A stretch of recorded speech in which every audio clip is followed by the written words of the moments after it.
Hello everyone, नमस्कार। मैं मुर्तज़ा खादरी स्वागत करता हूं आप सबका आपके अपने यूट्यूब चैनल सिविल सरा में। And this is our daily mains answer writing discussion initiative where will discuss all UPSC mains examination and other state PSC mains examination related questions and how to answer them. So without further ado, let's begin. So our question for today is: assess the possibility of squeezing the e-commerce sector as a result of government's tendency for using these restrictions to protect the local traders. स्थानीय व्यापारियों की सुरक्षा के लिए प्रतिबंधों का उपयोग करने की सरकार की प्रवृत्ति के परिणाम स्वरूप ई कॉमर्स क्षेत्र को निचोड़ने की संभावना का आंकलन करें. So the demand of the question here is, like, recently the consumer protection e-commerce rules have been proposed, and these amendments are squeezing the e-commerce sector in order to protect the local traders. So we have to write our question in such a way that how these rules are squeezing the e-commerce sector and how these rules are protecting the local traders. So let's move forward and see the approach of our answer. So first, what is the instruction given here is assess, evaluate and examine. Whenever these kind of keywords come in the question, you have to pass a sound judgment about the truth given in the statement on the basis of evidences, on the basis of facts, reports, etc., in order to support the judgment of the question. And you can also pose a personal opinion in these kind of questions whenever these kind of keywords comes into picture. And how to introduce whenever these kind of questions are asked. Start with a context like the center put out to tighten the e-commerce regulations in order to protect the consumers. And you can also mention some of the proposed rules, like there should be a compliance officer and there should also be a grievance redressal officer which have been appointed, and it is mandatory to appoint these kind of officers. You can propose these kind of rules in your introduction also to make it more interesting. And let's move forward and understand the body of the question, like how to structure it properly. First, what are the efforts made by the government in order to shield the local retailers? Like, what are the efforts made by them? And you can also mention that these shielding practices which have been made by the government are creating a retail sector fraud. You have to explain this accordingly, and you have to again analyze the issues which have been coming front due to these rules accordingly, and you can conclude it appropriately, giving a positive connotation. So let's move forward and understand what the introduction of our answer is, how to introduce these kind of questions. Like, a simple introduction can be like: the consumer protection e-commerce rules 2020 have been notified by the government by Department of Consumer Affairs, and they have now proposed a broad reforms to protect the consumers interest and support a free and fair market. What are the proposed amendments? What will these proposed amendments bring? These proposed amendments bring a transparency, an increase in transparency, and also strengthen our regulatory regime in order to curb the unfair trade practices. You can introduce your answer in such a way. And you can also introduce your answer by bringing some of the reports and facts whichever you might feel would be feasible in these kind of questions. So let's move forward and understand what are these e-commerce rules. So what are the consumer protection e-commerce rules? Are first first the provisions are: there should be a mandatory display of country of origin, like where the products have been origined, and display of total prices of what are the services offered for the sale, and there should also be an expiry date, and what are the like any there should be no cancellation charges, no manipulation of prices, and it should be also specify the return, exchange, refund, what are the provisions which have been provided by the website, and there should also provide an information about all the payments method which they have been offered, and there should also provide the information about sellers who are offering the goods and services for the consumers. Any violation of these rules might bring a penal action under Consumer Protection Act of 2019. I hope you understood these provisions. So let's move forward. So let's understand what are the proposed rules. First, the registration market entities should be registered under the Department of Promotion of Industries and Internal Trade under Ministry of Commerce, and it is mandatory so that these entities should be registered. And there is also a ban on misleading users and manipulating of search results. There is ban on that.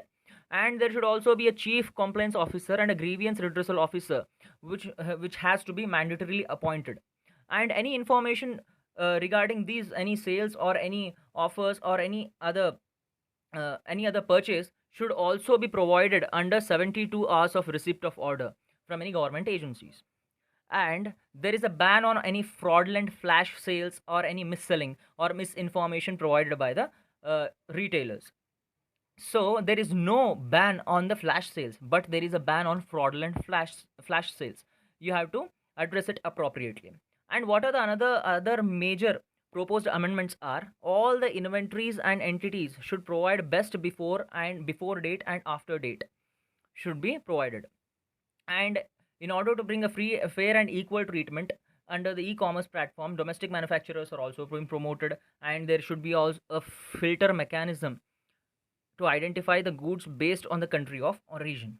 Like these all proposed amendments, it will bring a fair advantage for the domestic goods. I hope you understood these proposed rules, and let's move forward and understand what is the rationale behind these amendments. First, lack of regulatory oversight in the e-commerce sector.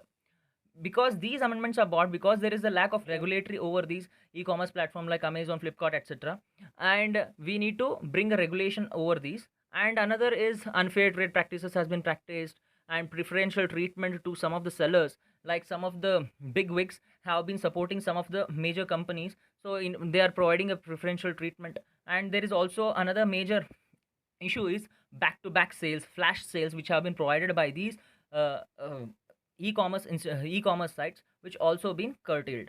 And in order to prevents a level playing field, because these hampers the consumer's choice and increases in the prices. And in order to address these amendments have been bought. So let's move forward and understand what are the benefits provided by these e-commerce rules. First, these rules restrict the manipulating research and search indices. Like any manipulation in the search engine or search results would be restricted. And there, like another major benefit is there is a mandate for the if any local service provider provides any differential treatment again between the sellers, it will also address such kind of differential treatment. And another major advantage for us is it will bring more accountability from the stakeholders point of view in order to address the e-commerce firms. And another major benefit is all the e-tailers should be registered under the DPIIT, and if any fraudulent e-commerce operator is there, we can be tackled easily. And e-commerce platforms bring a positive advantage for the domestic providers, like domestic goods or domestic retailers would provided advantage in order to address the leakages. And it will also boost the Atmanirbhar Bharat, made in India, and it will also bring a patriotic mindset and Atmanirbharta in our country.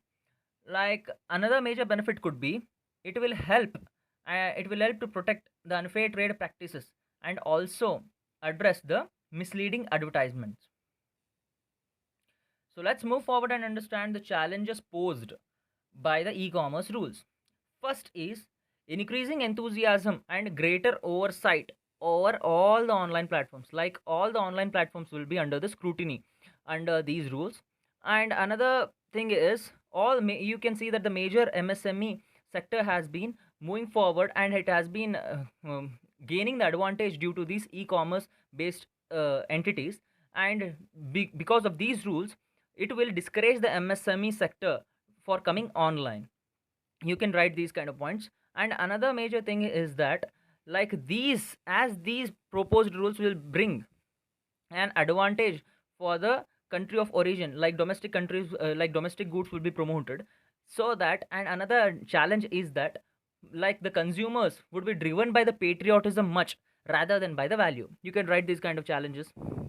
And another major challenges would be like it will help in addressing the shortcomings. In order to address these shortcomings, like government has been tightening controls over these e-commerce sector.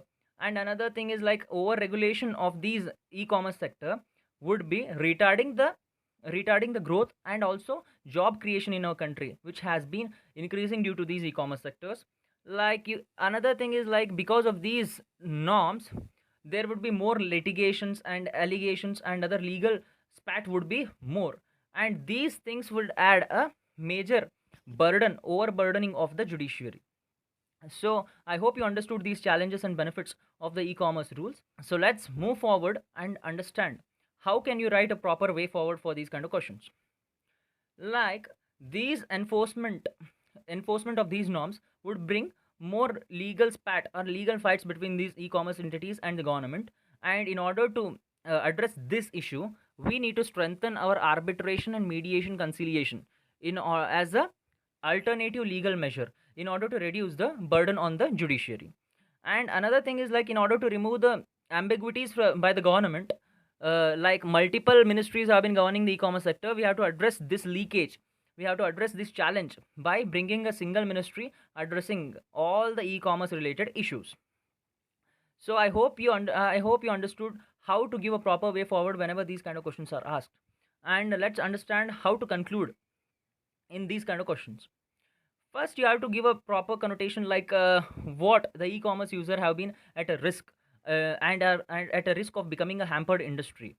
And because of these norms, which have been directed towards a stated mold, like statist mold, like over a generic rules and regulation, it has to go in a straight line. But due to by posing these kind of rules, it will lose its own potential to stand unique and surpass the competitors.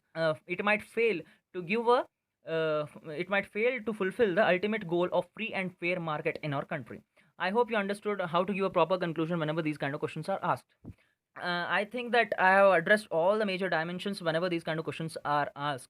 I hope you understood all the dimensions which I have been explaining throughout. So if you have any comments and any queries, if you have, please do comment in the comment section below. I'd be happy to address those queries. And so please do like, share, comment, and subscribe my channel. And if you have any ideas or any other topics which if you want me to cover, please do comment in the comment section below. Your response has been amazing. It has been boosting my energy day in and day out. Thank you very much.